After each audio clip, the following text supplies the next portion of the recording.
I wanted to show you guys a quick recap and overview of my fertility journal and everything that I was tracking when I was trying to conceive.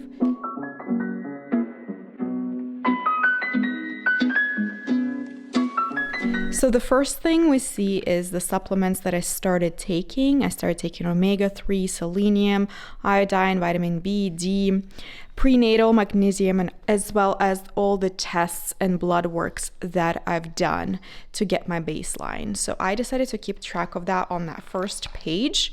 And then if we open this up, the first spread is the first cycle that we were trying to conceive. So cycle number 1 was in August 2021. And you can see I basically DIY'd and made it really simple for myself. I have the dates on one side. Then CD stands for cycle day. So first day of your cycle is usually the first day of your period. So I tracked that down, wrote down at what point my period ended. Since it was my first cycle ever tracking, I decided to immediately start testing ovulation, and I was just essentially sticking them down with regular tape. And you can see here that the test line was always darker than the control line. The control line is barely even visible for a while. Up until we get to cycle day 11 is when it starts being more apparent. And then I get my peak. I even wrote down what time I tested to get my peak. So that was on the 30th, cycle day 12. So between 12 and 13 is when I got my peak. And I said expected ovulation the day after because it might take 24 to 48 hours for you to actually ovulate. When the control line is darker than the test line, this is when you get your peak. And this is when you're going to be ovulating either the next day or the day after. And I continue testing just to make sure that it goes all the way down and that it doesn't come back, because some people who have irregular periods or maybe they don't ovulate for some reason, then the line can even start getting darker or whatnot. So I just made sure that it was going down.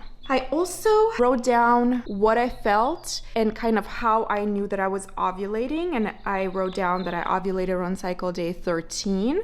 So on the 31st, that I had pain and cramping. And I also stated what I used this cycle. Now that's just extra information for myself. It says that I use prenatal, magnesium, vitamin D, omega-3, iron, selenium, and pre-seed. And the last column here is how many times we had sex. And I kind of stopped tracking after this, after we got our peak. The next page here, I was tracking to see if I was pregnant. So these are different tests than this. These tests are the ovulation tests. You can see they're with blue, and the ones with red are their actual pregnancy tests, but they're coming in the same kit. They're by the same brand, the same exact concept. I usually peed in a cup, and that's how I tested my ovulation, and that's how I tested for pregnancy, exactly the same way. So then I started with the date again on one column, cycle day, and I was testing morning and night sometimes. The last column here is DPO, which is days post ovulation. It's important to estimate when you're ovulating. If you don't know when you're ovulating, just estimate it as in the next day after your peak, and then start counting from there. If I was counting this as my ovulation, then cycle date 14 would be 1 DPO, which is what I stated here. 2 DPO, 3, and so on. You can start testing for your period as early as probably 9 days post-ovulation. I know that some women get their positive tests early. Some women don't and wait for their period. So it's just up to you. My expected period that cycle was on the 27th, and you can see that my test was negative, and I actually did get my period. So I wrote here that I got my period. So this is another cycle that I just wanted to show you guys, the same exact concept. And I think that basically I had it down to the science at that point because I was tracking all the information I needed. Date on one side, cycle day as well, morning and night testing because I wanted to make sure I don't miss my peak. You can see that it was coming, sometimes it would come in the morning, sometimes it would be at like 7 p.m. in the previous cycle. So I didn't want to mess that up. And here I only started testing from the cycle day 9 because I knew that nothing was going to happen here anyway. So then you can see a clear progression here and a clear peak right here on cycle day 13. If you can see here, this was cycle day 12. evening, and this was cycle day 13 in the morning. So it does vary from cycle to cycle sometimes. I did get it basically like 12 hours or so after the previous cycle. So this clear peak, and you can see I was also seeing how many times we had sex. I was also tracking what prenatals or whatnot I was doing. I said replaced prenatal and iron with, this is a different supplement, which is specific for myself because I am anemic. And then added CoQ10, ubiquinol, continuum omega-3, magnesium, selenium, vitamin D. I tried the Fertility T cycle day 3 to 7, and I also did pre-seed this cycle. And you can see that the only thing I did different is I also did the PDG test, which is essentially to make sure you have ovulated that cycle. So for me, I did ovulate, because if you don't see anything on the test line, that's good. So you must only see the control line. So I did ovulate that cycle. And once again, the pregnancy tests were negative, and I did get my period on the 14th.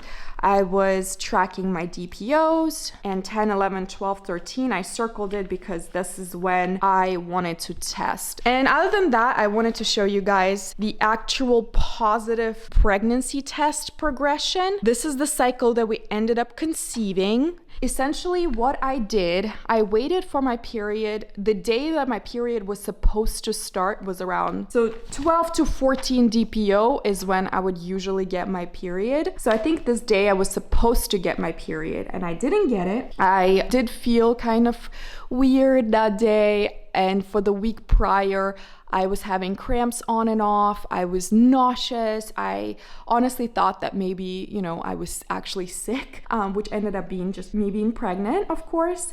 But that's why I decided to test. And since I missed my period, I was like, well, something's going on. Let me go ahead and test. And I tested on 28th in the morning and evening. And you can see I got a faint line in the morning. By the evening, it already got a lot darker. Then I tested the next day, morning and evening. And you can see the clear progression to how much darker it gets. Now, something to note is that the morning urine is going to be the most potent one versus the evening in terms of your hormones and things like that. So you can see here, morning one was actually darker than the evening. So that is important to note. Don't freak out if for some reason your evening test is lighter than your morning one. Retest the following morning and see how it progresses. Of course, these tests are already old and dry, so you can't really tell how they would look like if they were fresh. But when they were fresh, they were getting darker and darker and darker progressively. And you can see here, I did test up until the 8-7, which I was essentially already 5 weeks pregnant at that point, and I did get a dye stealer. Dye stealer means that the test line is darker than your control line. So the test line is stealing the dye from your control line. That is a really good sign. That means that your hormones are continuing to increase. Now, if you're testing with regular tests like first response test, you can get a dye stealer a lot sooner. Chances are, if you get a faint line on the cheapie, go ahead and get yourself first response test and test on it, because it will most likely show you a much more clear line, because first response are always more sensitive than the cheapies are. This test is just free included with your ovulation strips, and you're basically not wasting any money. So that's why I was testing here as well, and to make sure that I was progressing. Something else that was important for me to know is that I did get an HCG test. It is a blood test that is testing your hormones. And what is important with this test is if you are retesting it, they want to make sure that your HCG is doubling every couple of days and it is progressing. So for me, I only got it once, and it was 1600, which is a pretty good amount, and my OB wasn't worried about that, so she didn't want to retest it. However, if you guys have ability to do that, I would recommend getting the HCG test and also getting it every 72 hours to ensure that it is doubling. This is the equivalent of the 1600 HCG on the test. As you can see, at 1600, the test line was almost as dark as the control line here. And with that, I hope you guys found this video helpful. Baby dust to everybody who is trying to conceive. Please like this video and subscribe to my channel so you don't miss out on any of my future uploads, and I will see you in my next one. Bye guys.